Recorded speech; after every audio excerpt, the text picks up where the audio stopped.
Konnichiwa minasan. So, another day of my life dito sa Japan. Tara, samahan niyo ako mag-explore dito sa Japan. By the way guys, kasama ko nga pala yung half Japanese ko na pamangkin at saka yung kaibigan ko na si Kring. Nakapag-decide kami na pumunta sa Dobutsuen or Animal Zoo. Kaso nga lang, sarado na nung pumunta kami kasi late na siya ng hapon. Ang ginawa namin, naglakad kami at nag-decide pumunta sa isang place na kung saan dito sa flower area na to na kung saan napakaraming magagandang bulaklak.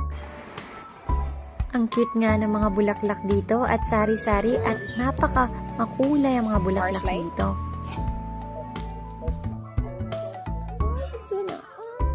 Kung napapansin nyo, may music para yan sa mga halaman siguro na kung saan para maganda yung tubo.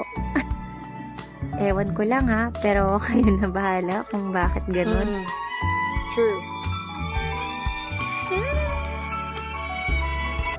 Ayan guys, napakakulay ng mga bulaklak na yan. Ayan, inikot ko talaga yan para ma-videohan ko. Hirirahan na. Ayan. At marami pang bulaklak.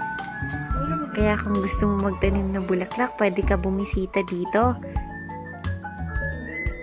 May mga pwede ding ihalo sa mga pagkain tulad ng parsley at saka may mga prutas din at puno ng sakura. May mga puno ng prutas. So, klase-klaseng halaman na makikita mo dito. Kaya yon, pagkatapos namin dito, dumiretso kami sa arcade. Ayan, konting ayos. Ito nga pala yung CRN. Pasayaw-sayaw po yung kaibigan ko. Napaka-genki talaga ng kasama ko. Ayan. More ayos. Relax. And ayun, naglakad-lakad na kami.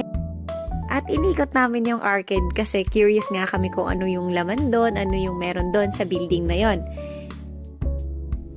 By the way guys, ito nga pala yung loob ng arcade na kung saan pwede ka mag-enjoy ng kahit or samot sa aring laro dito sa loob ng arcade. Pero hindi kami naglaro guys ha, inikot lang namin kung ano meron doon. Sadyang curious lang kami kung ano meron sa loob. Ayan, yan nga pala yung pamangkin ko. Umikot-ikot lang kami. And umakyat kami sa second floor kasi na-curious din kami kasi meron ding mga ilaw-ilaw doon.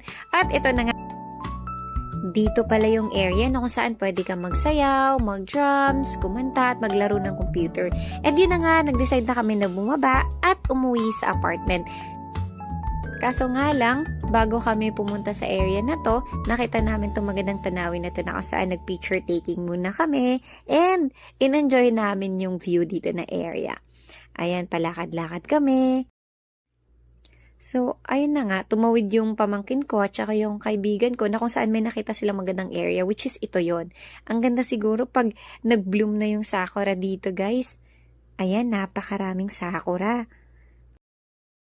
At nung pagkatapos namin mag-picture-picture, syempre, lakad na kami pauwi sa apartment namin since malapit lang naman siya. Ayun, again, lakad-lakad lang muna kami kasi hindi pa kami allowed na sumakay ng densya. Sadyang nag-enjoy kami sa mga tanawin dito sa Japan. Ayan. Yun lamang po. Maraming salamat. Please like or heart and share my video. Thank you so much. Arigatou gozaimashita. Kyotsukete ne. Ja ne.